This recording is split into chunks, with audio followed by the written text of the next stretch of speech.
اعوذ باللہ من الشیطان اللعین الرجیم بسم اللہ الرحمن الرحیم السلام علیکم ورحمۃ اللہ وبرکاتہ۔ محترم ناظرین، ہماری کلاس روزے کے مخصوص احکام کے بارے میں جاری ہے۔ آج ہم وہ صورتیں جن سے روزے کی قضا اور کفارہ دونوں واجب ہوتا ہے وہ آپ ناظرین کی خدمت میں بیان کروں گا۔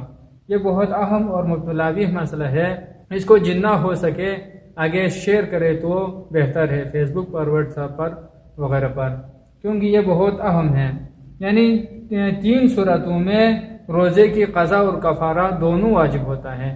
یعنی وہ فقہا جنہوں نے باقی جو ان تینوں کے علاوہ باقی مبطلات روزہ ہے، وہ چیزیں جو روزے کو باطل کرتی ہے، ان کو مبطلات روزہ نہیں کہا ہے، تو وہ لوگ بھی، وہ فقہا بھی ان تینوں کو مبطلات روزہ شمار کرنے کے علاوہ ان تینوں سے روزے کی قضا اور کفارہ دونوں واجب ہونے کے قائل ہے۔ وہ چیزیں جس سے روزے کی قضا اور کفارہ دونوں واجب ہوتا ہے، ان میں سے نمبر 1 ہے کھانا اور پینا۔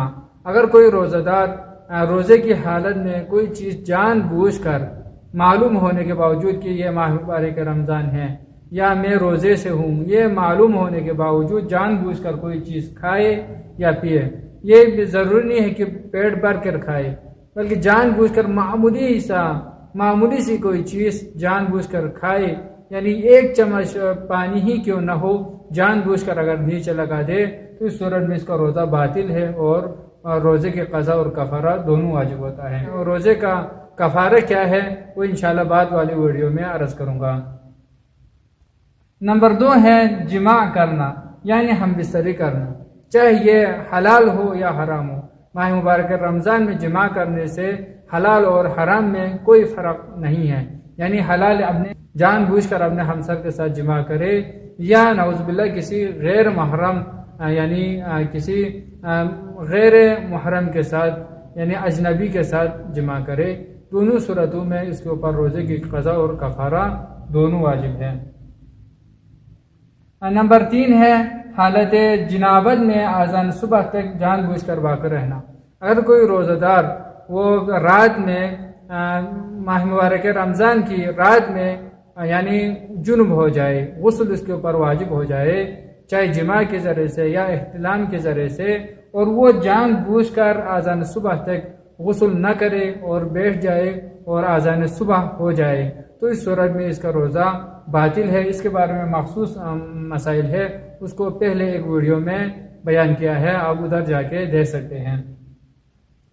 فرماتے ہیں کہ اگر کوئی شخص عمدن ان کاموں کو انجام دے تو اس صورت میں روزے کی قضا اور کفارہ دونوں واجب ہوتا ہے۔ عمدن جان بوجھ کر معلوم ہونے کے باوجود اگر ان تینوں کاموں کو انجام دے تو اس صورت میں روزے کی قضا اور کفارہ دونوں واجب ہو جاتا ہے۔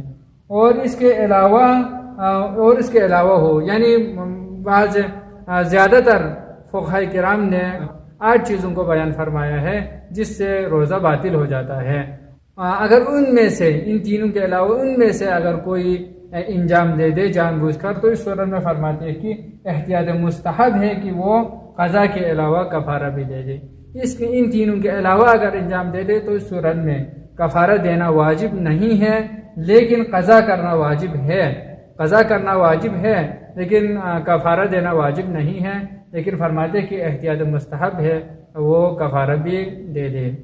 اللہم صلی علی محمد و آل محمد، والسلام ورحمۃ اللہ وبرکاتہ۔